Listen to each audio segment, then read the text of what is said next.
Assalamualaikum warahmatullahi wabarakatuh. Selamat pagi anak-anak. Kita berjumpa kembali dalam pelajaran biologi di pagi ini. Sebelum pelajaran biologi dimulai, marilah anak-anak kita berdoa menurut agama dan kepercayaan masing-masing. Berdoa mulai. Terima kasih sudah berdoa. Di bab 12 yaitu membahas tentang produksi limbah dan pengolahannya, yang meliputi limbah yang pertama atau A, B, sumber limbah, C, limbah perkantoran, D, limbah yang mudah terurai dan sulit terurai, E, limbah elektronik, F, metode pembuangan limbah, G, pencegahan dan pengelolaan limbah, rangkuman, dan yang paling terakhir evaluasi. Selanjutnya kita lihat yang A, yaitu limbah. Limbah adalah atau limbah merupakan bahan atau benda yang dibuang karena tidak digunakan atau tidak diinginkan lagi. Limbah dapat berasal dari rumah, sekolahan, pasar, industri, dan pusat perbelanjaan. Limbah dapat berupa tumbuhan, hewan yang telah mati, buah dan sayur yang membusuk, dan makanan yang sudah membusuk, sisa metabolisme, serta limbah dari pertokoan, industri, dan rumah sakit. Limbah dapat juga berupa limbah padat.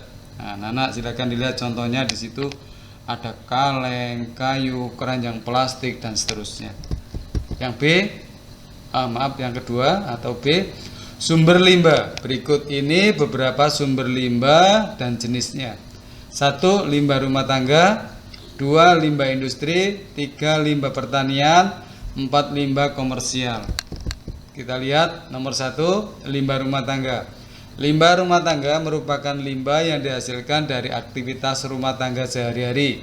Contohnya sisa sayuran, buah, dan makanan serta feses. Limbah rumah tangga disebut juga bahan buangan. Hampir 90% limbah rumah tangga langsung dibuang ke tanah sehingga memicu terjadinya polusi tanah. Silakan dilihat bentuk limbahnya. Yang kedua yaitu limbah industri, merupakan limbah yang berasal dari kegiatan industri. A. Kegiatan penambangan menghasilkan limbah tiling. B. Industri metaluring menghasilkan limbah besi dan potongan logam.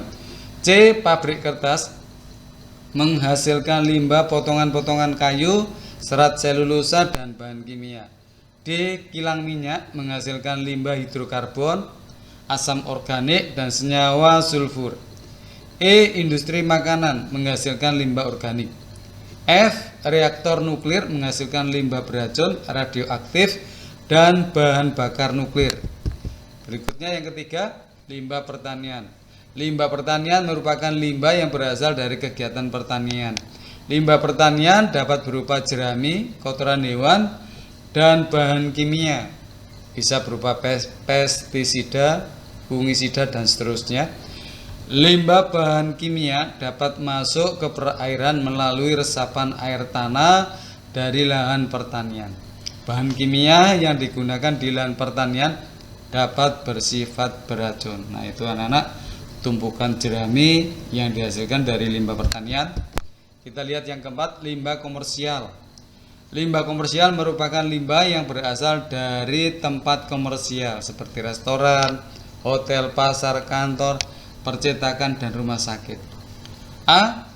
Restoran dan hotel menghasilkan limbah, yaitu limbah air cucian piring, kertas, dan kaleng minuman bersoda. B.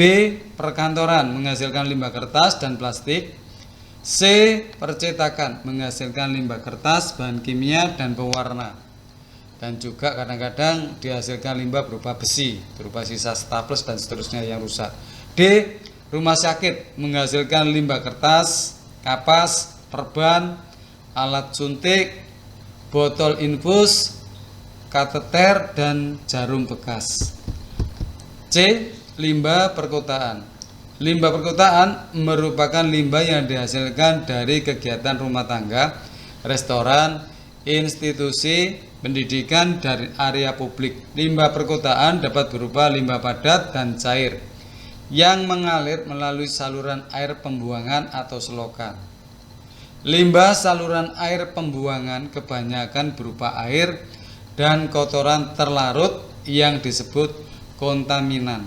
Nah, anak-anak, di bawah ini ada beberapa tabel atau klasifikasi kontaminan, yaitu mulai dari jenis kontaminan dan contoh kontaminan. Saya ambil satu contoh, yaitu jenis kontaminan bahan organik.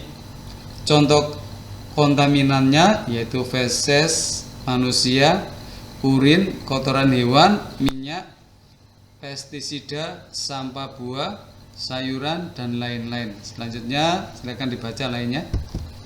D, yaitu limbah yang mudah terurai dan sulit terurai. Limbah yang mudah terurai merupakan limbah yang dapat diuraikan menjadi senyawa yang tidak membahayakan oleh mikroorganisme. Limbah yang sulit terurai merupakan limbah yang tidak dapat diuraikan menjadi senyawa yang tidak membahayakan.